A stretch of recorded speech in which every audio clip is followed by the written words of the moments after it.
Assalamu alaikum everybody. My name is Saad Meliti, a third-year medical student, and today, inshallah, I will be going over clinically important bacteria in microbiology, basically covering all the lectures taught by Dr. Muhabbat. And I tried to go over everything in a concise manner and very fast, as fast as possible, in order to hopefully not take too much time and hopefully cover all of the high yields you guys need for the exam. Here's my email. I don't think anyone's gonna be using that. But here's my phone number in case anyone needs to contact me for whatever reason. I can answer any questions whenever you guys would like. So, without further ado, let's get started. So first we're going to start off with our gram positives. So as you guys probably already know, the gram positives are purple or blue or whatever you'd like to call it. They have thicker cell walls, I believe, allowing them to hold in that gram stain, keeping them purple, okay? So this is a table or a flow chart or whatever you'd like to call it. I took it from first aid. And it's really nice because it literally tells you almost everything you need to know for every gram-positive bacteria. And I recommend, obviously, the first thing I'd like to recommend is Sketchy. Although by the time this comes out, I guess you guys don't have a lot of time for the midterm. But Sketchy is very nice for micro. And I tried to kind of theme my palette today off of pictures and drawings and stuff to maybe help you guys remember some of the high yields of the bacteria. But the other thing that helps a lot is this table. This table really tells you everything you need to know. And I suggest you guys refer to it whenever you guys need a quick review, Yanni, because it's very amazing, okay? And for now, we're going to be covering specifically the cocci. So, as you guys probably already know, the cocci over here, they're the circles. They're just circular bacteria. And these circular bacteria can either form clusters or chains. So the chains, as we know them, is Streptococcus. And the clusters are Staphylococcus, okay? And as you guys will now see, the difference between these is shown on the picture here. So strep, like I said, is in chains, staph is in clusters. And I drew you guys a little cat here, okay? And this cat is to remind you that the differentiating factor, aside from, what you see on a microscope, is that the strep, okay, is catalase negative, okay? But staph, on the other hand, is catalase positive, okay? So this is how we can differentiate between staph or strep. So if we go back to the table here, we'll see that Streptococcus is catalase negative, Staphylococcus is catalase positive, and catalase is just an enzyme, okay, that we can exhibit in this bacteria or see in this bacteria. So this is how it looks like on a microscope. Strep is in chains once again, staph is in clusters, pretty easy. So we're going to start off with the staph species, okay? And once again, we have a drawing here on the right with two cats to signify that staph is catalase positive, okay? And we have a group, a cluster here, a cluster of individuals. And they're all wearing gold medals, okay? We'll explain that in a second. If you guys will notice, we have three important organisms in the staph species, okay? We're going to be talking about Staph aureus, Staph epidermidis, and Staph saprophyticus, okay? So Staph aureus is in a golden font, and you guys probably already know why, which we'll talk about in a second. And all these guys are wearing golden medals, okay? So that you can maybe remember what we're going to talk about in a second. So let's say you as, someone wants to differentiate between these different types of staph, okay? What's the first step we're going to do? The first step we're going to do is put it in a tube and see if the organism produces a clot, okay? And if it does, we call that a coagulase positive organism. If it doesn't, like over here, you don't see a clot here, that's coagulase negative, okay? So the coagulase positive staph is Staph aureus. Staph aureus is coagulase positive, okay? The rest of the staph, epidermidis and saprophyticus, we call them coagulase negative staph. And from the name, they're both coagulase negative, okay? So great, we were able to differentiate between Staph aureus and the other types of staph. But let's say we wanted to go even further. So let's say we found an organism and we discovered that it's catalase positive and it's coagulase negative. So now that we know we're dealing with a coagulase negative staph, in our minds, maybe we have Staph saprophyticus or Staph epidermidis. So the way we divide them even further, or to differentiate between them, is novobiacin, okay? Novobiacin is just an antibiotic. We culture the bacteria onto, an agar, and on the agar, what's it called? We add the novobiacin sensitivity disc, okay? And if it's sensitive to novobiacin, you're going to see this ring, okay? So on this ring, there's no bacteria growing. You see this small hollow ring, there's no bacteria growing. And if it's resistant, it'll grow just around the disc just fine because it's resistant to novobiacin. So novobiacin sensitive bacteria is Staph epidermidis, okay? That's novobiacin sensitive. Now novobiacin resistant would be Staph saprophyticus. So saprophyticus is novobiacin resistant. Staph epidermidis is novobiacin sensitive, okay? I hope that makes sense. And all of that's summarized in the table. Like I said, staph is catalase positive. Oops, I opened the meeting chat by accident. And then coagulase positive would be Staph aureus. And then coagulase negative is Staph saprophyticus or Staph epidermidis. If it's sensitive to novobiacin, we have epidermidis. If it's resistant to novobiacin, we have saprophyticus on our hands, okay? That's a quick summary of the table. Now we're going to go into each one by one. So let's first off talk about the big boss, okay? Staph aureus. So Staph aureus, we're going to quickly talk about, some stuff it does. First off, it ferments mannitol, okay? So we have something known as a mannitol salt agar. Now on the mannitol salt agar, we can add, for example, Staph epidermidis, Staph aureus, and we'll notice that Staph aureus, because it ferments mannitol, it makes a yellow color, okay? Over here, we see a yellow color. Staph epidermidis, on the other hand, is pink. It didn't change the color of the agar. The mannitol salt agar is pink, okay? And it didn't, ferment mannitol. So Staphylococcus aureus, because it ferments mannitol, it makes this yellow color on the mannitol salt agar. Another thing you'll see on a blood agar, okay, is that Staph aureus shows beta hemolysis, okay? This is beta hemolysis, by the way, if it wasn't clear. Beta hemolysis is complete hemolysis of the red blood cells. And this is because of an enzyme known as hemolysin in Staph aureus. Hemolysin has a virulence factor, known as hemolysin, okay? And hemolysin is what, causes this beta hemolysis, okay? So another thing you'll see, and this is kind of what gives, Staph aureus its name, why it's associated with this golden color. Sometimes on a blood agar, you're going to see that Staph aureus colonies form these golden colonies, okay? And don't confuse it with the yellow colonies from earlier. This is more yellowish, okay? And this is because of the fermentation of mannitol on a mannitol salt agar, okay? That's also associated with Staph aureus, okay? But on a blood agar, okay, on a sheep's blood agar, sometimes you'll see, Staph aureus producing this yellow kind of pigment, okay? And this is because of staphyloxanthin, okay? Staphyloxanthin is another virulence factor of Staph aureus, and it produces this yellow color, the golden color you see on the blood agar, and it gives Staph aureus its name, okay? So let's get into Staph aureus. Here we have our Staph aureus in the middle here, and he has a bunch of virulence factors to talk about. So first off, we have protein A, okay? Protein A, as you guys probably know from immunology, we have an antibody here. Now an antibody, I forgot the structure of an antibody, to be honest, but this portion specifically is called the Fc portion of an antibody.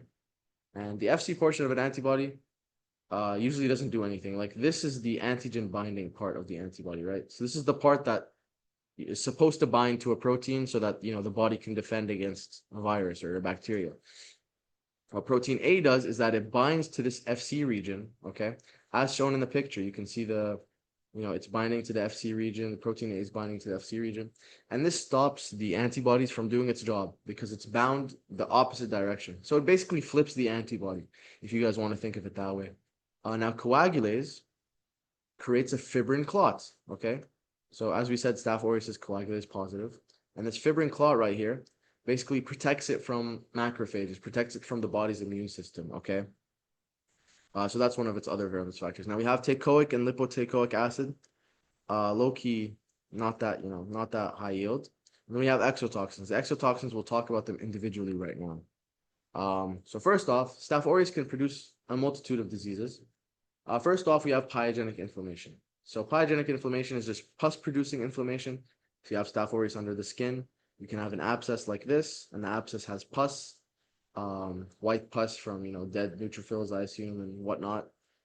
So Staph aureus can cause those kind of infections.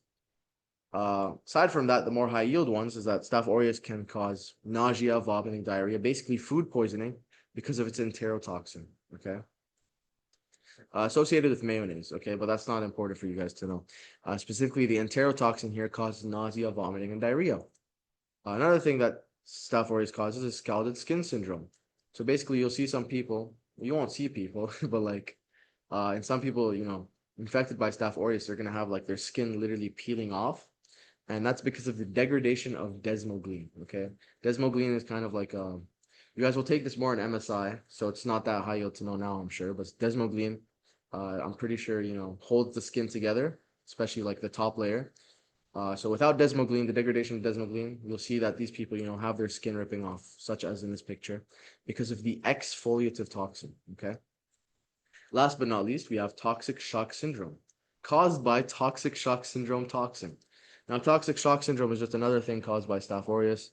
Um, you'll see septic shock. Literally, you'll just see them have low blood pressure because of the Staph aureus. They can have fever, diffuse erythematous rash, vomiting and diarrhea. Everything in this picture is part of toxic shock syndrome. But mainly it's the hypotension, the low blood pressure, okay? Because of the toxic shock syndrome toxin, okay? So it's important to know Staph aureus resistance, okay? Staph aureus has resistance to a bunch of things. Staph aureus in and of itself has resistance to most penicillins because it has penicillinase action, okay? So normally we don't give penicillins to Staph aureus. We have special types, the penicillinase resistance penicillins. But let's say our Staph aureus causes or, has an alteration in the penicillin binding protein, okay? That's when we're going to get MRSA or MRSA, methicillin-resistant Staph aureus. Now, methicillin-resistant Staph aureus, we treat this with vancomycin. And for the most part, this was good, in terms of history and everything. MRSA, we just treated it with vancomycin and everything was fine. But then came along, bacteria, Staph aureus specifically, that had mutations that led to thickened cell walls, okay? So Staph aureus with thickened cell walls, okay, gave vancomycin trouble, doing its action, whatever the action of vancomycin was, to be honest, I forgot. That's when we got Visa, okay? This is intermediate resistance to vancomycin. So these don't have the full, what's it called? These guys don't have full resistance. It's more like intermediate, half-half. It's still to some degree resistant, and I'm sure they switched the drug. But yeah, just remember that a mutation that leads to a thickened cell wall leads to intermediate resistance to vancomycin. Now, last but not least, if a bacteriophage comes or most likely a bacteriophage and gives Staph aureus the Van A plasmid, okay? This can cause VRSA. And VRSA is completely resistant to vancomycin, and this is a whole issue in and of itself. You have to give other drugs other than vancomycin because Staph aureus now became resistant to something as strong as vancomycin, which is crazy. So now you have to give some other drugs. But yeah, it's mainly because of the acquirement of the Van A plasmid, okay? So from a bacteriophage or something. So now we can quickly move on to the other staph. The other staph aren't too important to know. We have Staph epidermidis. There's not much info to know, I meant. First thing that's interesting is that Staph epidermidis kind of forms white colonies on the blood agar. So Staph aureus produces golden. Staph epidermidis produces white, okay, which is really interesting. And the most important things to know about Staph epidermidis is that it forms a biofilm, okay? So a biofilm allows it to attach to a bunch of things, specifically prosthetics and implants, okay? So you'll hear about a patient who got like a heart valve replacement or a hip replacement, and they get like some kind of severe infection. And this could mainly be caused by Staph epidermidis. Staph epidermidis infects mainly implants, okay, because of its biofilm, okay? Next, the last staph, Staph saprophyticus, also novobicin resistant. It's an important agent of UTI, okay? So when you think of UTIs, Staph saprophyticus is one in your mind, and specifically in sexually active females, okay? That's for Staph saprophyticus. And I have a emoji of a woman here to remind you guys of that. So that's that for the staph. Now we're going to move on to the streptococci. Now the streptococci, the division of streptococci is way more difficult But it's simple. Like we'll go through it, but yeah, it's a bit more complicated than just for the staff. So for the streptococci, once we've figured out that our cocci, gram-positive cocci, is catalase negative, okay, that's when we're gonna now that we know it's a streptococci, we're gonna look at its hemolysis pattern on the blood agar. Now, alpha hemolysis, as we know, is what's it called? So beta hemolysis is complete, right? Alpha hemolysis is half-half, and gamma hemolysis is incomplete. Okay, if I remember correctly, alpha hemolysis was what? Alpha hemolysis was partial. Okay, yeah, sorry. Alpha hemolysis is partial. What's it called? Partial hemolysis. Beta hemolysis is complete hemolysis, and gamma hemolysis is incomplete hemolysis. Okay. So no need to get into the nitty gritty of what each hemolysis is exactly, but what's it called? Based on each type of hemolysis, we can divide the streptococci even further. So let's look into alpha hemolysis. So in alpha hemolysis, once we find out that our streptococci is alpha hemolytic, then we're going to look into its sensitivity to uptoken. Okay, uptoken is another antibiotic, and if the organism is sensitive to uptoken, that's when we have strep pneumonia. Okay, and if it's resistant, we have strep viridans. Okay, so in alpha hemolysis, you have strep pneumonia, which is uptoken sensitive, and strep viridans, which is uptoken resistant. Okay, sounds good. Now we move on to beta hemolysis. In beta hemolysis, we also do another antibiotic, but in what's it called? Sorry, in beta hemolysis, you're going to look for bacitracin resistance. Okay, so those that are bacitracin sensitive are strep pyogenes, and then the bacitracin resistant strains are strep agalactia. Okay, and for gamma hemolysis, we're not going to get into that because it wasn't covered in your lectures. Okay, so you just got to focus on what's called alpha hemolysis and beta hemolysis. So for alpha hemolysis, we're going to look at the uptoken sensitivity. And then for beta hemolysis, we're looking at novobiocin sensitivity, okay? So let's talk about the beta hemolytic strep. We have the group A strep. So strep pyogenes is a group A strep, okay? And it has a few, what's it called? And like we said about strep pyogenes is novobiocin, sensitive, okay? So it has some virulence factors. First off, it has the M protein. The M protein causes a lot of autoimmune sequelae, which I'll talk about later. It also has a hyaluronic acid capsule. Okay.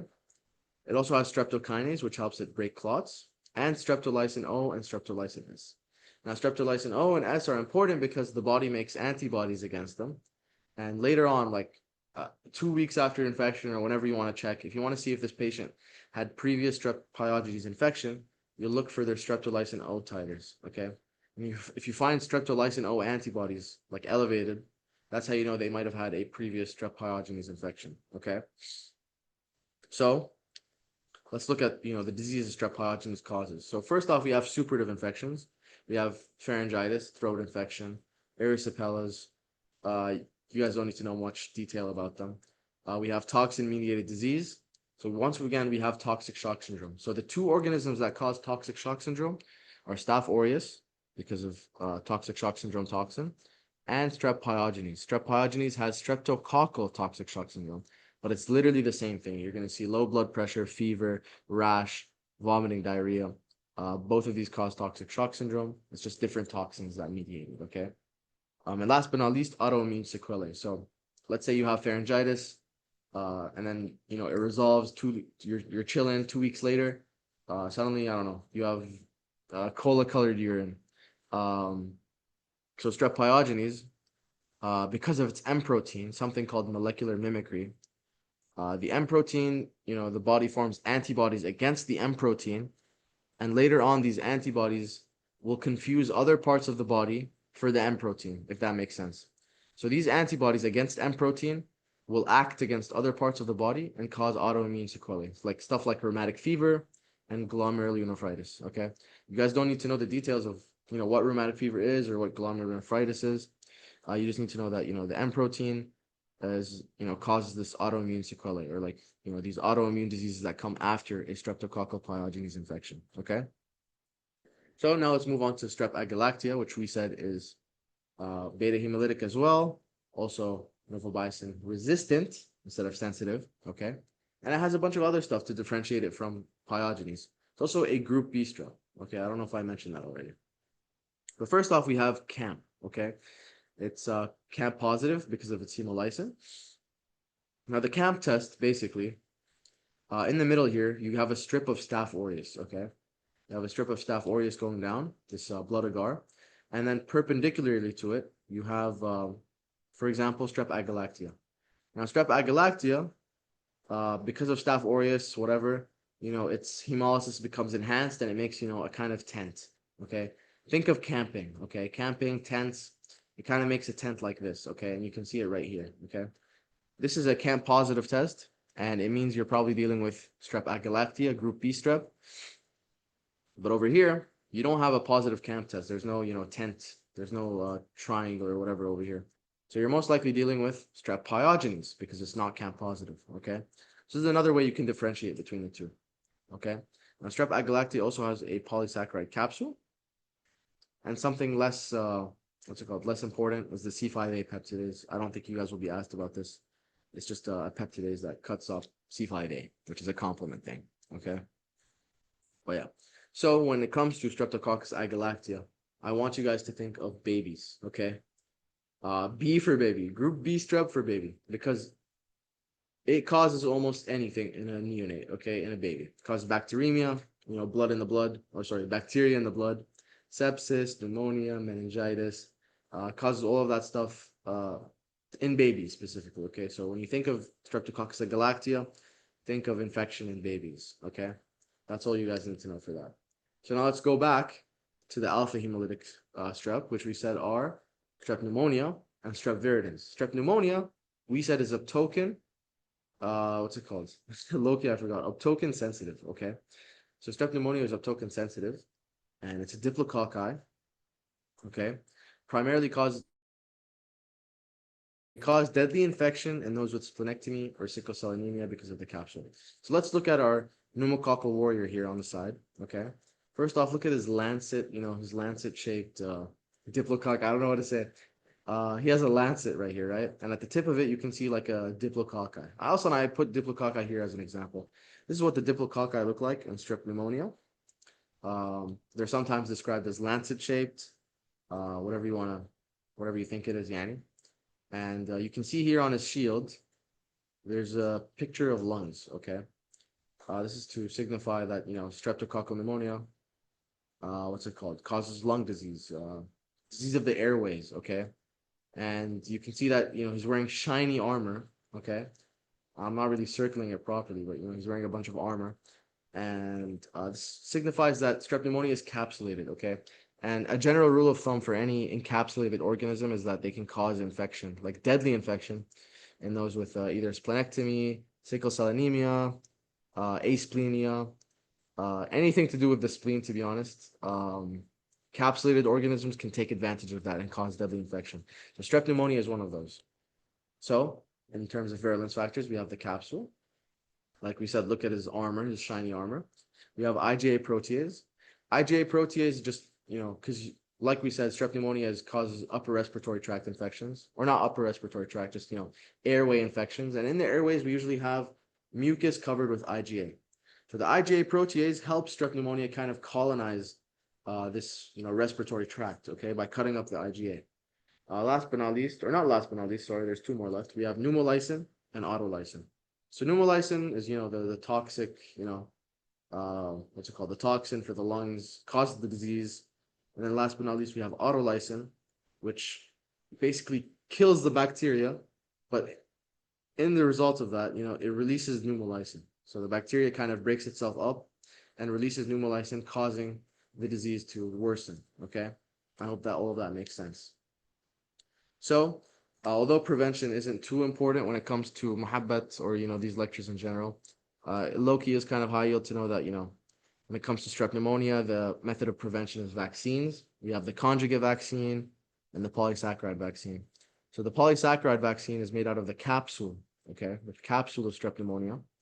And the conjugate vaccine is the capsule as well, but it's conjugated, it's mixed or combined with a toxoid or a toxin, sorry. And because of this, the conjugate vaccine gives a higher or a better immune response than just the polysaccharide vaccine. Okay, so in most cases, for most patients, it's better to give the conjugate vaccine for better immunity. Okay.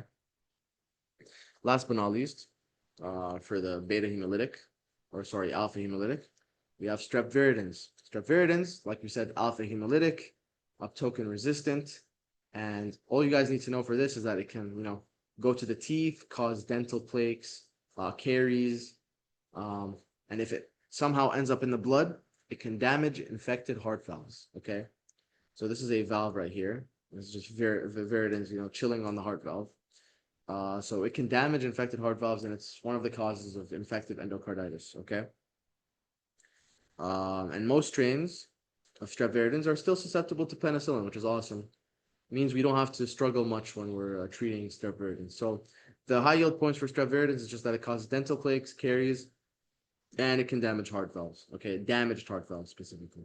Okay, moving on. So we finished with the cocci. What's next? The bacilli. So we finished with gram-positive cocci. I hope all of that made sense. And the bacilli hopefully should be easier.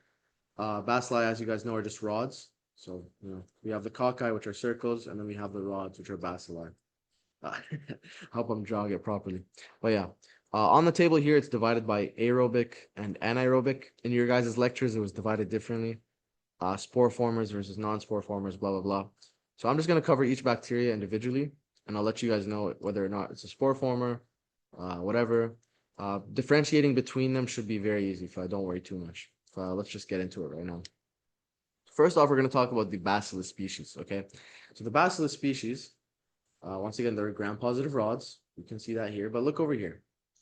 Okay, over here you see, a rod, but in the middle it's cut off by some kind of opacity or something's in there. Okay, that is just a spore. Okay, so that's the Bacillus species. They're spore formers, and that's a spore that we can see on the microscope. Okay, so it's important to know that this is what spores look like usually on the microscope. It's kind of just like an opacity kind of, and it'll be helpful later. I'll tell you guys when.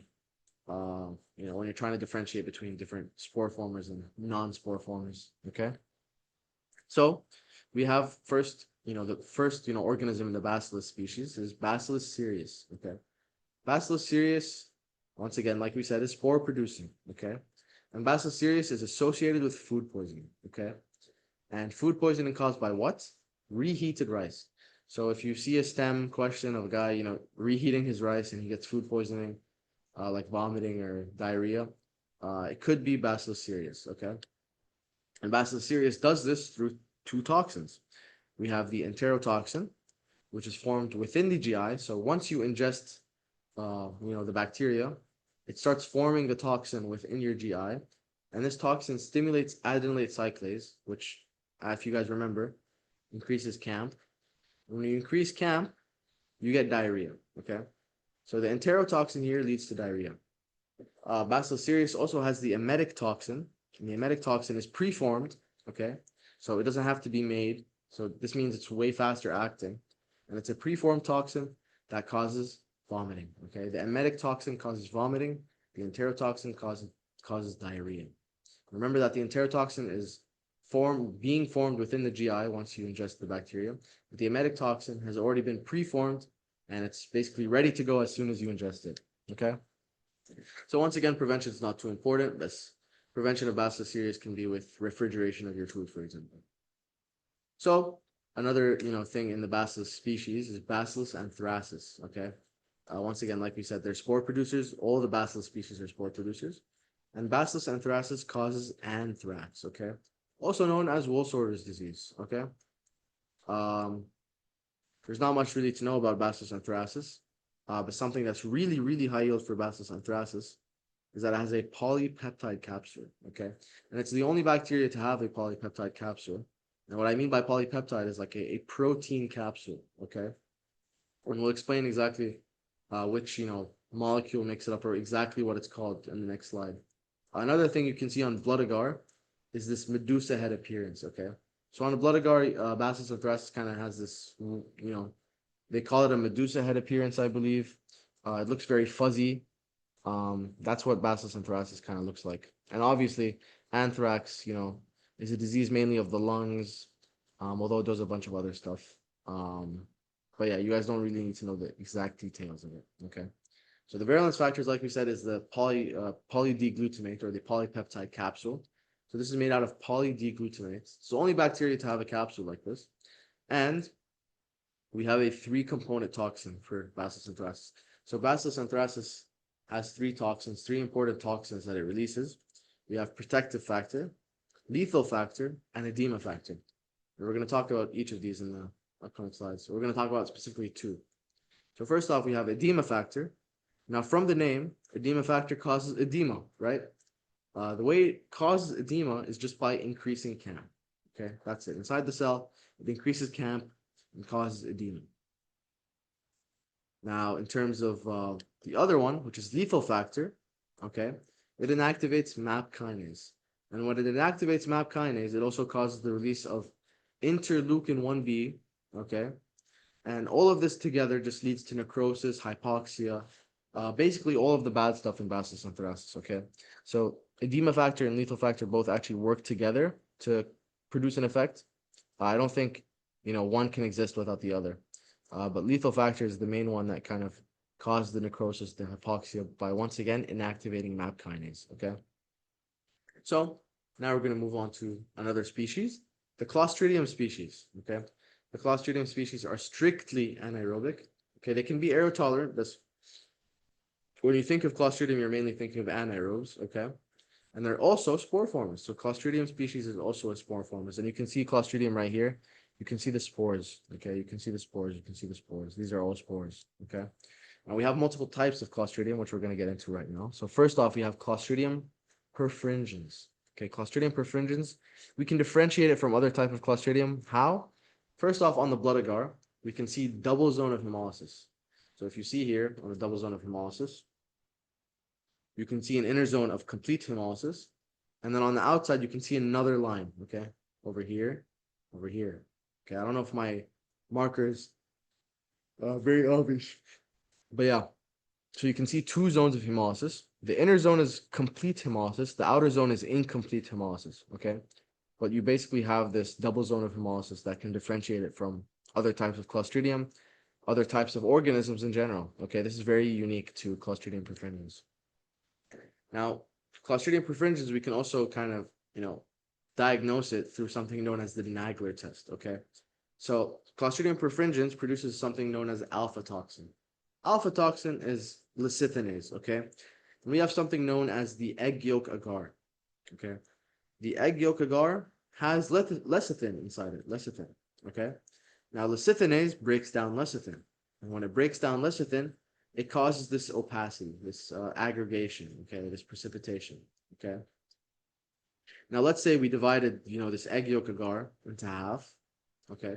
And we put one half with anti-alpha toxin and the other half with no antitoxin, okay? So the anti-alpha toxin is gonna, disable the lecithinase, and because of that, Clostridium perfringens won't be able to break down the lecithin. So you're not gonna see this precipitate that you see over here, okay? But this side has no antitoxin anyways. So Clostridium perfringens is gonna produce the alpha toxin, it's gonna break down the lecithin and cause this precipitation, okay? So you're probably asking, what the hell is this down here? Why is this still able to break down lecithin and have a full line over here? It's because every Clostridium species produces its own version. For specifically the different Clostridiums we're trying to compare against with perfringens, they all produce lecithinase, but there's specific types of lecithinase, and Clostridium perfringens is the only one that produces alpha toxin. So the one in the Nagler test, the anti-alpha toxin, is specifically acting against the lecithinase produced by Clostridium perfringens only. So you're going to know that you have Clostridium perfringens if you see something that, has opacity on, the no antitoxin side, but nothing on the other side, okay? That's diagnostic for Clostridium perfringens. I hope this test makes sense. So the disease in Clostridium perfringens can range all the way from watery diarrhea because of a heat label enterotoxin. So just remember enterotoxin for watery diarrhea, all the way to gas gangrene, which is crazy. And the gas gangrene is specifically caused by alpha toxin and other degradative enzymes that are found, with Clostridium perfringens. Now, gas gangrene is very dangerous, caused by someone like riding a bike or something and fell on the sand and kind of like if they had like a penetrating injury or something. Gas gangrene, unfortunately, you probably have to amputate this guy's leg or arm off because the gas gangrene is so serious. But yeah, Clostridium perfringens is very dangerous. So over here we have a picture of a guy. Looks like he's smiling. Looks like he's happy. But he actually has something known as rhesus sardonicus or lockjaw. Okay, and this is caused by Clostridium tetani. Okay, now these are the cool Clostridium species or the cool Clostridium bacteria. Clostridium tetani is usually caused by puncture wound from a rusty nail. Okay, so that's why usually if you ever get I don't know if you guys have ever gotten punctured by something like rusty or like some metal thing, and they tell you, "Oh, get a tetanus shot." It's normal if someone gets punctured by some kind of nail or whatever to get a tetanus shot right after because we're scared of Clostridium tetani. Now, Clostridium tetani produces terminal spores, and you can see here. Let me draw it. There's a terminal spore here, terminal spore here, terminal spore here. These guys are terminal spore here, and it makes them look like drumsticks. Some people describe, the terminal spores or Clostridium tetani as, drumstick in appearance. I just want to make sure you guys do not confuse this. Do not confuse this with Corynebacterium. Okay, Corynebacterium looks very similar. I thought I confused them at one point. Please do not confuse them. I'll explain why in a second. But it's very easy to, confuse the terminal spores of Clostridium tetani with Corynebacterium, for example. So we'll get into that in a second. Anyways, in Clostridium tetani, we have a toxin known as tetanospasmin. Tetanospasmin, okay? Now, tetanospasmin, what it does is it inhibits inhibitory transmitters. It inhibits the release of inhibitory transmitters. And by doing that, when we have less inhibition, what do we have as a consequence? We have more activation. So because of this, your body's going to keep getting activated. Your muscles are going to work overtime. And you're going to have spastic paralysis, okay? So that's why you saw the guy who was earlier, he's smiling. He was in a lockjaw because his muscles of his face are stuck smiling, literally. So you have spastic paralysis, okay? Now, prevention usually is with tetanus toxoid vaccine. You give this as a 10-year booster dose or an antitoxin. So someone who, is presenting with symptoms, you neutralize this tetanospasmin, which is a toxin, with antitoxin, okay? So once again, the inhibition of inhibition causes activation, which is spastic paralysis, okay? So inhibition of release of inhibitory transmitters. I hope that makes sense. So over here we have a picture of a guy eating canned beans. Next thing you know, he's on a ventilator. And you have a baby over here, dipping their hand into honey, probably enjoying the honey. And next thing you know, they become like a floppy baby, okay? This is Clostridium botulinum, okay? Clostridium botulinum is the exact opposite of Clostridium tetani, which is very nice. I think it's a very cool dynamic. It's very easy to differentiate between the two because botulinum toxin, okay, causes a decrease in ACH release or acetylcholine release, okay? So when you have decreased acetylcholine release, what happens? You have less activation of your muscles. You can't activate your muscles, so you're going to have flaccid paralysis. So there's a difference between flaccid paralysis and what's it called? Spastic paralysis. Spastic paralysis, your muscles are activated, okay? They're so activated that you can't move. In a flaccid paralysis, you can't activate your muscles. They're not contracting at all, which is why you have stuff like a floppy baby or someone on a ventilator because their diaphragm isn't able to move, okay? So yeah, botulinum is also very dangerous. And obviously prevention is with proper canning of food or heating up your food. A lot of ways to prevent botulinum, I'm sure.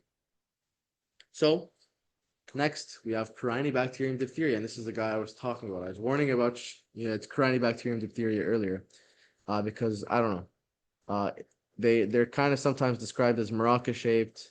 I don't know how else they describe them, to be honest, but it's very similar to how what's it called, tetanus looks like. Okay, but the difference is that you don't see spores here. So Corynebacterium doesn't form spores, and you don't see the spores. You don't see the spores in the picture. The spores would usually have like an opacity, right? But this is just, it's all stained by the gram-positive stain. You don't see any spores here. That's how you know it's Corynebacterium diphtheria. So they're club-shaped rods arranged like Chinese letters. So I really can't see it to be honest, but if you guys can check like over here, some of them are arranged in X format, some of them are arranged in like V formats. So that's what they mean by Chinese letters. They kind of arrange themselves like that. And in special stain, you can see the metachromatic granules, which is just this stuff. These are the metachromatic granules. So if you see this green and purple stain, it's probably them trying to show you the metachromatic granules of Corynebacterium diphtheria, the green and purple stain. Okay, and they form black colonies on Tellarite agar. So Corynebacterium grows on the Tellarite agar, and on the Tellarite agar, you're going to see, black colonies. Okay, this is Corynebacterium diphtheria on the Tellarite agar. Okay, now the way Corynebacterium diphtheria works is that it inactivates elongation factor 2. Now, on your slides, it wasn't specifically written how it does this, but it ADP ribosylates elongation factor 2, and this inhibits elongation factor 2. And elongation factor 2 is needed for the ribosomes to elongate the protein. So when you can't elongate your protein, what do you have?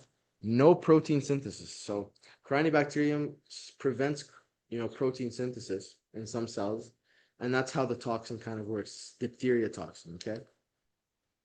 So let's say we want to, check if the strain of Corynebacterium actually produces toxin or not.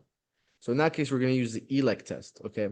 The ELEC test is very simple. We have, a strip where we put a non-toxigenic strain, and we put another strip, and we want to find out if it's toxigenic or not, okay? So the background, or sorry, the agar itself, or the filter, has diphtheria antitoxin on it, okay? So if you have a toxigenic strain, the toxin is going to react with the antitoxin, and you're going to get a precipitin line. You're going to get an X. So let's say this is your Corynebacterium diphtheria. On the ELEC test, you're going to get an X like this, okay? It's kind of how it looks like. If that doesn't make sense, I don't know. And if it's not toxigenic, like over here, for example, you're not going to see the X. There's no X here, okay, because it's not toxigenic. That's as simple as it gets. ELEC test is very simple. If you see a precipitin line, it forms a toxin. If you don't, it probably doesn't form the toxin, okay? So now we're going to move on to, I think, our last gram-positive rod. We have Listeria monocytogenes, okay? It's motile at room temperature, and it's caused by the ingestion of dairy products and deli meats, okay? So Listeria monocytogenes, very important. It's motile, okay? This is very important to remember. It's, one of the few motile bacteria. I think also in gram-positives, it's the only motile one. I'm not trying to spread misinformation, but it's important to know that it's motile, okay? And caused by the ingestion of dairy products like milk, cheese, deli meats like, I don't know, ham or something. All of this can spread Listeria monocytogenes. It affects babies, pregnant women, and old people. Mainly think those who are maybe immunocompromised, for example, okay? So this is just a quick small image. This is a macrophage of, a child, okay? And this is a macrophage of an adult, okay? Listeria monocytogenes is very happy living in the macrophage of a child because the macrophage of the child isn't chomping it to death. But the macrophage of an adult, okay, is very much killing the Listeria monocytogenes, okay? So just keep that in mind. Usually immunocompromised people are the ones affected by Listeria monocytogenes. Okay, and the way it works is that it invades epithelial cells with adhesin proteins. So INIA, INIB, okay, these were mentioned in your slides, and they were kind of like, they were put in red text, so I'm assuming they're important. And, it invades the epithelial cells with these adhesion proteins, and then it escapes the phagosome with something known as listerio-lysinome. Okay, where's my mark? Okay, listerio-lysinome. And it replicates in the cytosol. And once it's done replicating, it'll spread cell to cell using its actin tails. This is the motility I was talking about. This is why it's very important. It can spread from cell to cell using these actin rockets, basically, actin tails, and it can evade immunity this way, okay? It's very important to know. So we just finished with the gram-positive bacilli. I think we're doing good on time, hopefully. Now we're going to move on to the gram-negatives. Now the gram-negatives, before we, move on to anything, I just want to set some ground rules. So for all gram-negatives, they have LPS, okay? LPS is lipopolysaccharide. It's just a toxin, endotoxin, found on every gram-negative, okay? Some gram-negatives have LOS, which is lipooligosaccharide. I'll mention it. I'll mention it to you guys on the slides if they do. But LPS is what causes sepsis. It's what causes a lot of gram negatives problems. Okay, gram negatives are very dangerous because they can cause septic shock, blah blah blah. All of this is because of the LPS, the lipopolysaccharide. Okay. So yeah, I just want you guys to remember, all of these are gram negatives, and they all have lipopolysaccharide on them, unless I mention otherwise. Okay. So yeah, let's talk about the easiest one from the gram negatives, which is the diplococci. Okay, so diplococci, they come in pairs of two, and they're cocci. It's very simple. Okay, and we have two diplococci. We have Neisseria meningitidis, we have Neisseria gonorrhea. And on this table here, it's very simple to differentiate between them. It's maltose fermentation.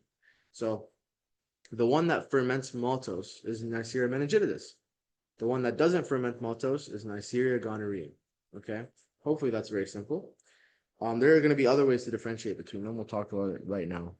So I have a little drawing for you guys here. We have Neisseria gonorrhea. We have Neisseria meningitidis. And you can see both of them are shaped the same. They're both kidney shaped, okay? They're both shaped, the same exact way. And under the microscope, they're diplococci, and they're shaped like this, okay? They're grouped together in, pairs of two, okay? But there's differences between these specific strains. So we have Neisseria gonorrhea. In this image here, you can see Neisseria gonorrhea. He's showing, the other guy a dirty magazine, okay? And that's kind of to signify that Neisseria gonorrhea is a sexually transmitted disease, okay? Neisseria meningitidis, on the other hand, you see he's, I don't know what he's eating here. I'm assuming it's a sandwich. He's shaking a lot, okay? He's shaking. And this is to, signify that Neisseria meningitidis causes meningitis, inflammation of the meninges. You might have problems with the brain, blah, blah, blah, all of that. So because of that, he's shaking. He's not able to, move properly. And I think this encapsulates both bacteria very well. So there is some more differences between them. So we said Neisseria meningitidis ferments mannitol, right? Okay.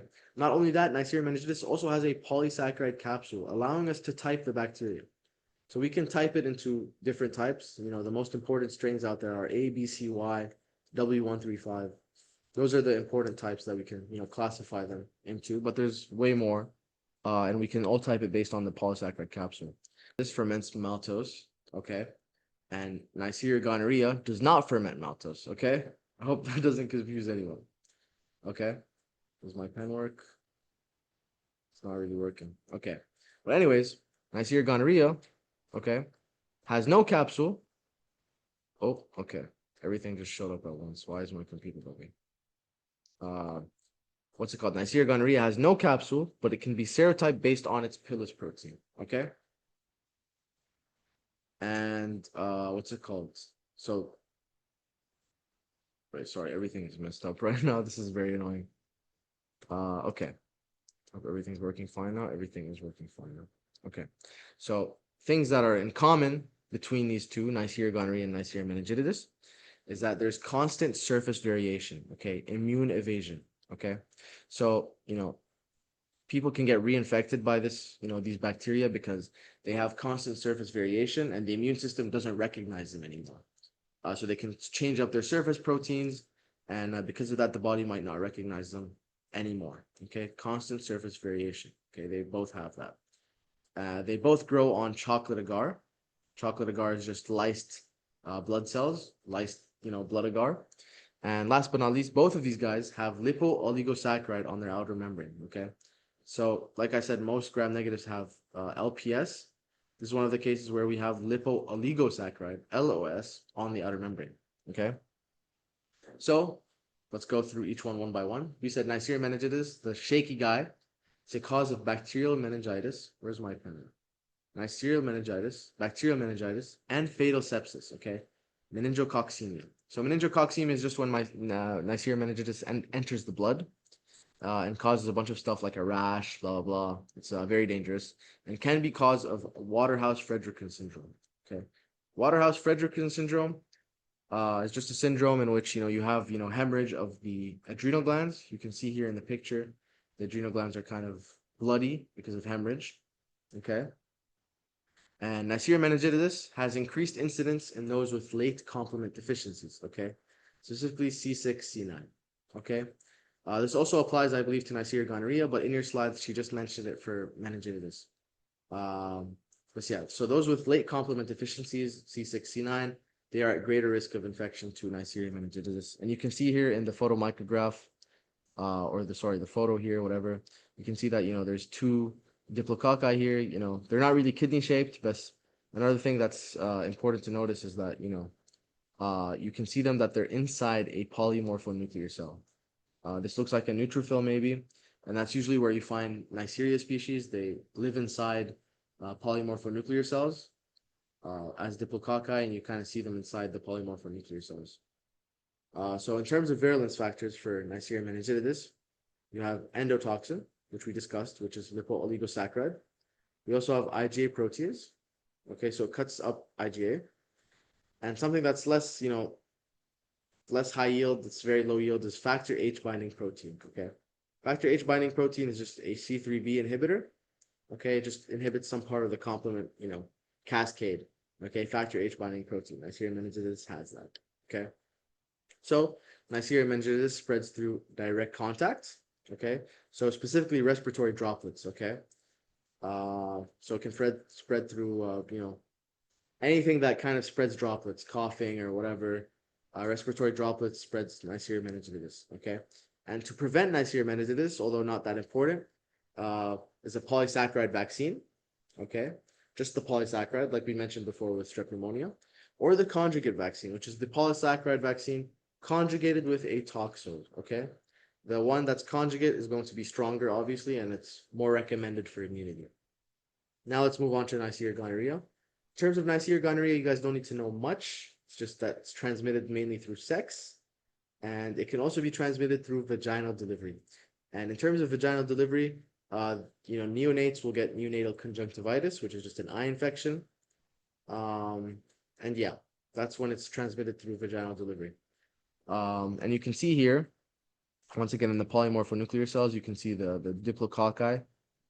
This is a big sign of Neisseria in general. If you see, diplococci and what's it called, the polymorphonuclear cell. Okay. And in terms of prevention, obviously barrier methods, like we said, it's your sexually transmitted disease. And in children, you can prevent it by giving them erythromycin ointments. Okay. To prevent the neonatal conjunctivitis. Okay. That's all you guys need to know for Neisseria gonorrhea. Very simple.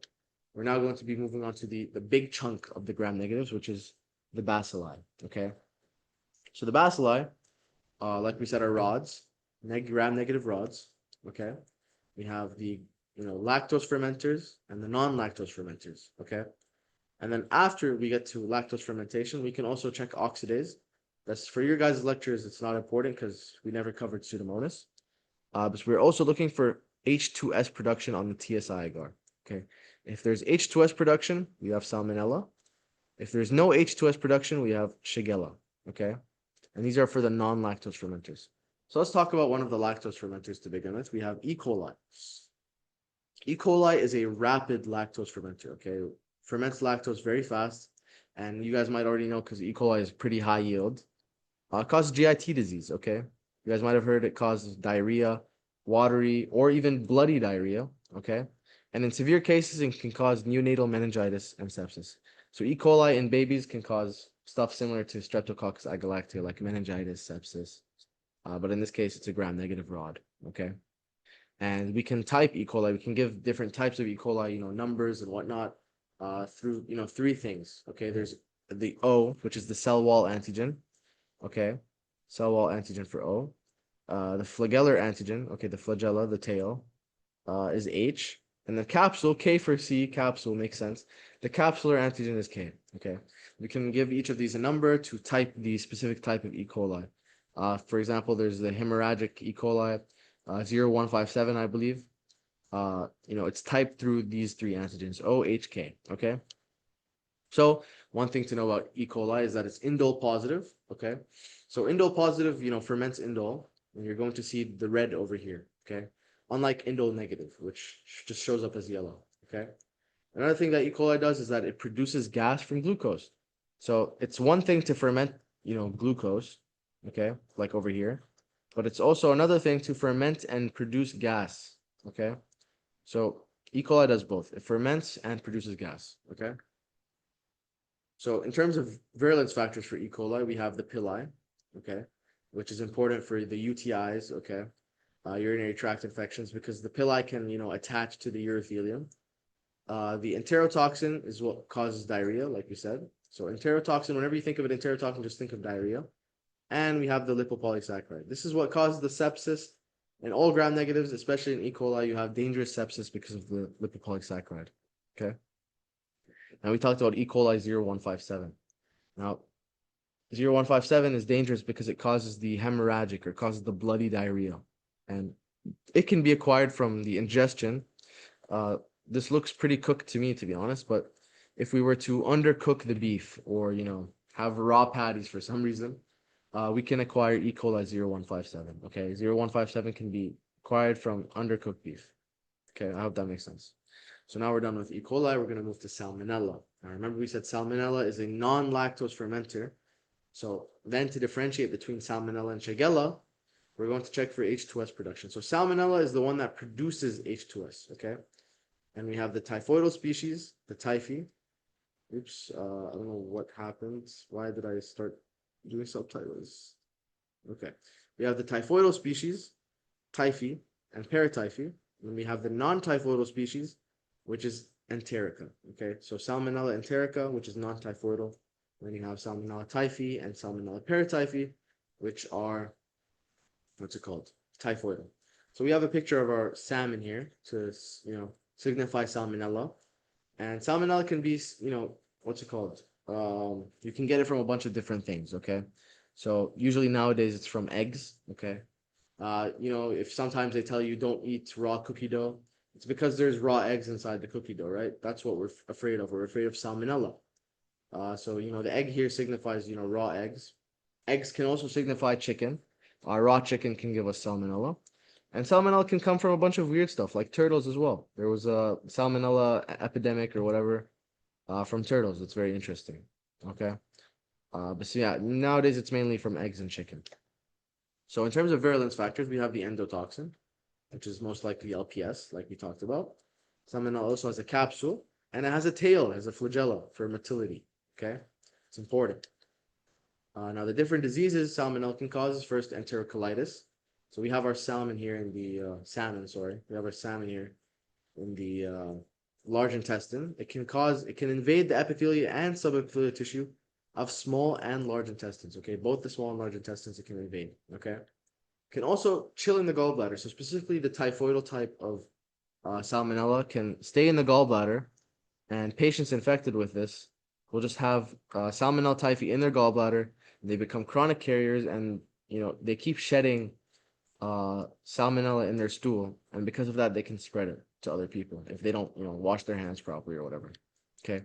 Last but not least, if you have a patient with underlying chronic disease like sickle cell or cancer, or even a child with enterocolitis, Salmonella can then go on to infect the bloodstream, which is very dangerous. This is bacteremia.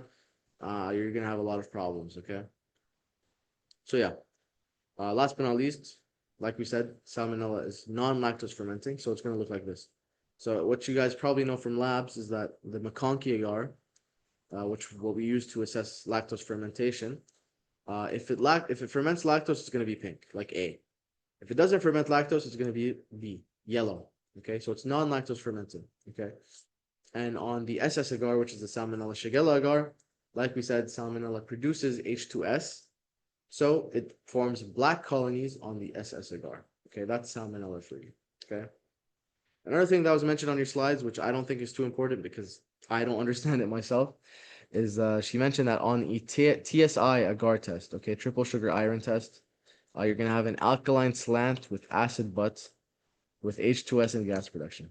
So obviously we already know that Salmonella produces H2S. What you guys just also need to remember on TSI is that it causes an alkaline slant with an acid butt, okay? So normally on this test, you're going to see a red slant, so a red slant like this, and there's supposed to be a yellow butt over here, okay? But it's not very visible in the picture for whatever reason. I think it's because the TSI causes the black over here, okay? And that's the H2S, sorry. And the gas production, I'm not sure how you're supposed to assess that either. If I don't think this is very askable, It's just in your slides. I thought I'd mention it, but it doesn't make too much sense, to be honest. I haven't seen this ever used much, to be honest. But yeah, remember alkaline slants with an acid butt with H2S and gas production on the TSI agar test. Okay. So now we're going to move on to Shigella. Okay. Shigella is non-motile. Okay. So it's not motile. Its infection almost always is limited to the GIT, and it's usually transmitted through the fecal-oral routes. Okay.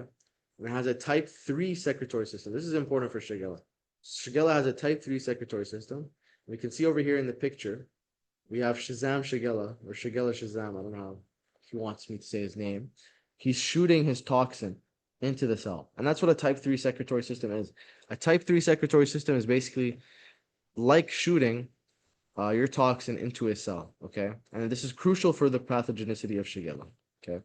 So Shigella, specifically what it does, is it invades the M cells, okay? These are the M cells in the intestine, okay? And then it goes into the phagosome, okay, of the macrophage, and it escapes from the phagocytic vacuole. It multiplies into a bunch of, different bacteria, and then it leads to necrosis of the mucous membrane.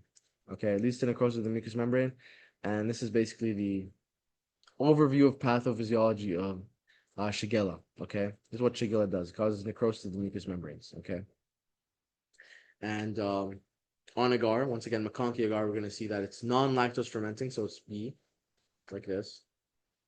And it does colorless colonies on SS agar.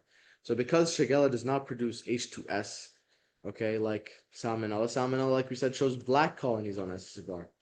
But because there's no H2S for Shigella, you're going to see colorless colonies, okay, on the SS agar. I hope that makes sense. Next, we're going to go back to another lactose fermenter. Klebsiella pneumonia is a lactose fermenter. Has a large polysaccharide capsule, which causes a mucoid appearance on the agar. So if we look at the blood agar here, whatever agar this is, sorry, we're going to see that it looks like someone like low-key, like, I don't know, coughed up their sputum onto the blood agar, right? This doesn't look like your average bacteria. It looks very shiny, looks very, I don't know, mucus-like. And this is because Klebsiella has a large polysaccharide capsule, which allows it to look like this. It's very cool, okay? Like we said, it's a rapid lactose fermenter. And Klebsiella pneumonia usually causes disease in those with weaker immune systems, okay? It doesn't usually cause disease in your average person. Usually you'll see this, pneumonia come with people with, in the hospital already who have already been hospitalized. And they'll get an infection from Klebsiella pneumonia, okay? Klebsiella pneumonia can cause, upper respiratory tract infection. And if it's really bad, it can eventually become sepsis, okay? In terms of, what's it called? Virulence factors, all you guys need to know is that, it has a capsule, thick capsule, causing it to look mucoid-like. Has siderophores. Siderophores helps Klebsiella kind of acquire iron acquisition. So even in low iron environments, it does well on iron because it has siderophores. Last but not least, it's a gram-negative. So you can't, live without that endotoxin, the LPS. Okay? So things to differentiate it from other stuff. Once again, mucoid colonies. Once you see mucoid colonies, you're always thinking of Klebsiella. And another thing to differentiate it, like we said, it's rapid, what's it called? It's a rapid lactose fermenter. E. coli is also a rapid lactose fermenter. But remember, E. coli was indole positive, okay? Klebsiella, on the other hand, is indole negative. So it doesn't ferment indole, and it's going to look colorless or yellow in an indole tube, okay? So, what's it called? This differentiates it from E. coli, which is another lactose fermenter. Okay. So now we just finished with the bacilli, which is low-key the hardest part. We're now going to get into the curved rods, okay? So these are also gram-negatives. They're the curved rods. And all of them are oxidase positive, okay? So it's very hard to differentiate between them. It's more based on looks. So we can see Campylobacter jejuni looks like this. Vibrio looks like this. And Helicobacter looks like that. It's not that, easy to, or no, you usually differentiate them based on symptoms. The table does mention the production of urease, alkaline media, grows in 42 Celsius. None of that was really mentioned in your lecture. So we'll just go off on what we have for now. So first off, we have Vibrio cholera. It's a comma-shaped rod. Okay, so we normally call it by comma-shaped. It spreads by the fecal oral route. Okay, and it causes severe watery diarrhea. I don't know if you guys have ever heard of Vibrio cholera before. I feel like it's a very famous organism for causing watery diarrhea. And you can see here in the picture, it has a long polar flagellum. Okay, it's important for motility. Okay, it's very important for motility. And like we said, all of the curved rods are oxidase positive. So Vibrio cholera is also oxidase positive. Okay. Now the way Vibrio cholera does its job, the way it causes watery diarrhea, is through by increasing CAMP. Okay, so it increases CAMP in the intestines, and because of that, we have watery diarrhea. Okay, so that's how Vibrio works. Okay, Vibrio cholera works like that. So on a TCBS agar, okay, Vibrio cholera also does sucrose fermentation. And because of this, on a TCBS agar, you're going to see this yellowish, kind of radioactive kind of thing. It looks very radioactive, okay? So on a TCBS agar, you're going to see this kind of thing.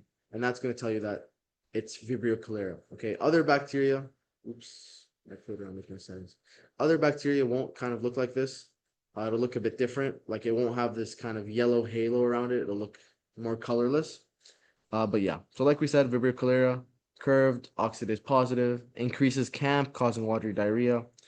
And yeah, I hope that's it for, and once again, grows on TCBS agar and ferments sucrose, giving it the yellow halo. Okay. Next up, we have Campylobacter jejuni. Really interesting is how it's seagull-shaped. They call it a seagull-shaped rod with a single flagellum, once again. It's transmitted through contaminated foods like poultry, like here in the picture I stole from Sketchy. And Campylobacter jejuni is associated with syndromes like Guillain-Barré syndrome and reactive arthritis. Okay, you guys don't need to know the details of these syndromes for now, but Campylobacter jejuni is associated with them. Okay, and virulence factors for Campylobacter jejuni, very important here is that it's LOS instead of LPS. Okay, so it's an endotoxin, which is lipooligosaccharide. Campylobacter jejuni is also capsulated, and like we said, it has a flagellum. Okay. That's all you guys really need to know for Campylobacter jejuni. In terms of the pathophysiology for Campylobacter jejuni, very, very briefly, what it does, it literally just invades and destroys mucosal surfaces of the jejunum, ileum, and colon. So you're going to see that, what's it called? Campylobacter will reach the target cell, it will do adhesion, it will invade, and then it's going to release its toxin. And through the releasing the toxin, it basically disrupts the epithelial barrier. And the cells will just, get destroyed, and that'll destroy the mucosal surface of, the intestines. Okay, so that's what Campylobacter jejuni does. Now, Campylobacter jejuni can be selectively, we can differentiate it from other bacteria by growing it on the Campylobacter blood agar. So this is a specific agar. It's a selective media just for Campylobacter, and Campylobacter grows on it as such. Okay. It's not really a picture for you to memorize. There's nothing striking here. It's just that there's a specific agar called the Campylobacter blood agar for Campylobacter jejuni. Okay. Last but not least, for our curved rods, we have Helicobacter pylori. Helicobacter pylori, you guys can see, I remember it through this drawing with the helicopter, releasing bombs on the stomach, causing ulcers, duodenal ulcers, gastric ulcers. And it's a curved rod, and what differentiates it from the other curved rods is the multiple flagellum. So Helicobacter has like a bunch of flagellum, while the others don't have, they only have single flagellums. Okay. And another thing that's important about Helicobacter pylori is that it produces urease. Urease production is very important, and because of this, the urease production helps it actually colonize the stomach. Okay, I'll show you guys exactly why in a bit. So like we said, important virulence factors are urease, cytotoxin, and adhesins. Okay, now you can low-key forget about cytotoxin and adhesins. I don't know why I added it to the slide. Urease is the most important one for Helicobacter pylori. Why? Because first off, the adhesins that I talked about in the last slide actually help Helicobacter pylori attach to the gastric mucosa. Okay, but once that's done, Helicobacter, how's it supposed to live? The stomach is very acidic, blah blah blah. The acidity will kill it, right? But the urease actually helps it survive by neutralizing the acid. So urease neutralizes acid in the stomach. Okay, and this allows Helicobacter pylori to live in the stomach and continue doing what it wants to do. And in the end, it ends up doing stuff like gastric ulcers, duodenal ulcers as well. Can cause a bunch of cancers like multiple lymphoma, adenocarcinoma. Not important for you guys to know too much, but the gastric ulcers, and the urease is very important for this organism. Okay. Now the cytotoxins in Helicobacter pylori that I skimmed over 2 slides ago, what they do is it basically disrupts cell signaling, increases permeability, and drives inflammation. And all of this together is what leads to the diseases I talked about: the multiple lymphoma, the gastric ulcers, the duodenal ulcers, the adenocarcinoma. All of that is because of this toxin. Okay. But once again, most high yield for this organism is definitely the urease, allowing it to live in the stomach. And yeah. So, yep, I guess that's it. Not it for the entire palabus. This is a stop sign for you guys. For those of you who are studying for the midterm, I hope the midterm preparation is going well, and I really hope I did a good job of explaining this. This is my first time trying to, cover so much lectures in such little time. I'm very I like to take my time with lectures. I like to do the 3-hour pals. But this time I really wanted to drop it down to be as beneficial as possible for the midterm as a quick review. And to help with that more, I prepared for you guys my awesome quiz. So you guys can scan this QR code, do the quiz. It's like around 17 questions to test yourself. It's very simple. It's just based on what I taught you guys in this PAL. And hopefully it's easy, Amy. You guys can test yourself with it. I'm not too familiar with how Mohabbet's going to ask the questions. I tried to, include what I think she's going to ask. So yeah, for those of you guys taking the midterm tomorrow, best of luck. And I really, really hope this PAL helped because, I'm not that confident with this one. This is my first time. Like so far, I'm an hour and 10 minutes, I believe, which is really good for my standards. But I don't know if I'm going too fast or I'm missing info or whatever. It would be really awesome if you guys filled out the feedback form at the end of the PAL to let me know. But yeah. So for those of you guys studying for the midterm, you can stop here. That's all you guys need for the midterm. Solve this quiz, review the PAL. I wish you guys the best of luck. And for those of you who are studying for the final in the near future, let's get to it. Let's finish the rest of this video because I want to go sleep. So we covered the curved rods, we covered the diplococci, we covered the bacilli. We have the coccobacilli left, okay? Now, the cocci are circles, right? The bacilli are rods, okay? The coccobacilli are like in the middle. It's very weird to like fit them into like a spectrum. They're in the middle, okay? They're between a circle and a rod, okay? And we just have a few to cover. I don't think we have too much to cover. We first have the most high yield of the coccobacilli. We have the Haemophilus species. Now, the Haemophilus species are gram-negative Coccobacillus. And what's important about these guys is that they need factor 5 and factor 10 to grow. So factor 5 is NAD, and factor 10 is hemin.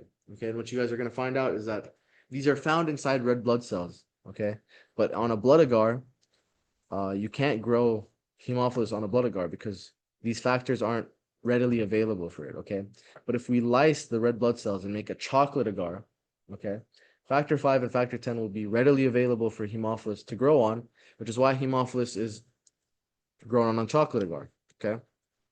So most strains of Haemophilus influenza are non-encapsulated, okay? So now we're talking about Haemophilus influenza specifically. Now, Haemophilus influenza, most strains are non-encapsulated, but the strains with type B capsule, okay, there's a specific capsule known as the type B capsule. This is what causes the dangerous infections, the most invasive ones: meningitis, epiglottitis, okay? And Haemophilus influenza mainly spreads via respiratory droplets. So in terms of disease, for non-typable H influenza, so this is the H influenza that doesn't have a capsule, okay? The ones that don't have a capsule can cause otitis media in children. So you can have fluid in the middle ear. It also causes exacerbations of COPD. So pulmonary disease can be exacerbated by H influenza, in elderly patients, patients with complement deficiencies, asplenic patients. Once again, think of immunocompromised patients. They can have worsening of their pulmonary disease by what's it called? Non-typable H influenza, okay? But like I said earlier, what's it called? Type B capsule or capsulated H influenza, especially the type B capsule, is what causes the most dangerous infections, meningitis and epiglottitis, okay? So the way Haemophilus influenza works is that it colonizes the oropharynx with villi, okay? So the villi attach to the oropharynx. And then Haemophilus influenza actually impairs ciliary function, okay? And this eventually leads to damage of the respiratory epithelium. Once that happens, khalas, you have the symptoms of H influenza. And if for some reason you're an immunocompromised patient as well, high-grade bacteremia, H influenza can enter your blood if you're unable to make antibodies against it, okay?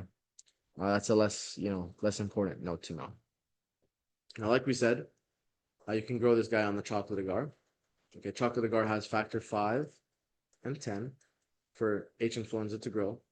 And it also grows in the factor of Staph aureus, in the presence of Staph aureus. So Staph aureus on a blood agar exhibits beta hemolysis, right? Beta hemolysis is complete lysis of the blood cells. So it makes sense to think that lysing the blood cells will release factor 5 and 10, right? From the blood cells. So because of that, Haemophilus influenza can actually grow beside Staphylococcus aureus on a blood agar. And this is known as saddleism, okay? This is a phenomenon known as saddleism. Haemophilus influenza is basically leaching off the dead blood cells that Staph aureus is killing with what's it called? With its beta hemolytic effects. Yeah. Okay? I hope that makes sense. Now, next we have Haemophilus ducreyi. I don't know how to pronounce it. It's not that important to know. You guys just got to know that it's sexually transmitted as well. It causes a chancroid, and this is what a chancroid looks like. Usually a genital chancroid. And that's kind of just what it looks like. There's not much else to know about this disease, Yang. It's just Haemophilus ducreyi, sexually transmitted, and that's it. Now we're going to move on to Brucella, okay? Brucella melitensis, very similar to my name almost, actually. So Brucella melitensis, as we know, the Brucella species actually spreads from animals to human, okay? But specifically, the one that she wants you guys to know about spreads from sheep. So melitensis spreads from sheep, and Brucella is a small gram-negative intracellular Coccobacillus, okay? So Brucella, the ones we're talking about from now on are mainly intracellular. Means it's hard to stain them. They spend their time inside of cells. And Brucella is one of those. So Brucella melitensis, or Brucella in general, usually causes something called brucellosis. The disease of brucellosis is characterized by an undulant fever. And an undulant fever is just a fever that goes up and down with time. So you might have the fever climbing up for 5 days, and then 5 days it's dropping down and going up in a hill. So this is like, imagine your fever going up like this and down like this. That's an undulating fever, okay, caused by brucellosis. Okay, and Brucella melitensis is, spread from sheep. Okay, now Bordetella pertussis. Okay, now we're moving on to another organism. Is another gram-negative Coccobacilli. Okay, it infects. Sorry, this one isn't intracellular, by the way. It's just normal. It infects primarily unvaccinated children. So unvaccinated children can get affected by this, and adults with waning immunity. So immunocompromised patients. Now, Bordetella is a vaccine preventable disease. Okay. And for Bordetella pertussis, we have some virulence factors. We have filamentous hemagglutinin, which helps it in binding, okay? Binding to the trachea or whatever it binds to in the upper respiratory tract. We have the tracheal cytotoxin, which damages the cilia. And we have the pertussis toxin. Now, the pertussis toxin is the most high-yield one. It's the one that's highlighted in red because it's what causes the whooping cough, okay? And the whooping cough is just a cough. So the patient will cough so much that when they go to inhale, they're going to make a whooping sound, okay? That's why it's called the whooping cough, okay? So that's pertussis toxin. Pertussis toxin is the main one. That's the main bad guy here in Bordetella pertussis. And in terms of pathogenesis, it's not important to you guys to know this too much. I wasn't really, emphasized on in the lecture. Bordetella pertussis will colonize the respiratory tract, use adhesive proteins to attach, and then once again, it's going to use its cytotoxin to damage the cilia. And then after that, it's going to start secreting the other toxins, like the pertussis toxin. And the pertussis toxin is what's going to cause the whooping cough, okay? That's all you guys should know. Tamam? Now, in terms of Bordetella pertussis, you can grow it on a Regan low or a Bordet gangu agar, okay? Just important to memorize these names. Regan low, Bordet gangu. You can do Bordetella pertussis on these agars, okay? You can grow Bordetella pertussis on these agars. Now, we're moving on to the chlamydia species, okay? Chlamydia is intracellular bacteria, okay? Now, this is super intracellular. It's very hard to stain chlamydia. And chlamydia has two phases, okay? We have the reticular body, also known as the initial body. But in your lectures, it's called the reticular body. So the reticular body is inside the cells. Okay, it's replicating inside the cells. And then when it gets released from the cell, it's known as an elementary body. An elementary body is basically the whole point of them is to go and infect other cells. That's an elementary body for you. Okay, so elementary bodies leave the cell, infect other cells.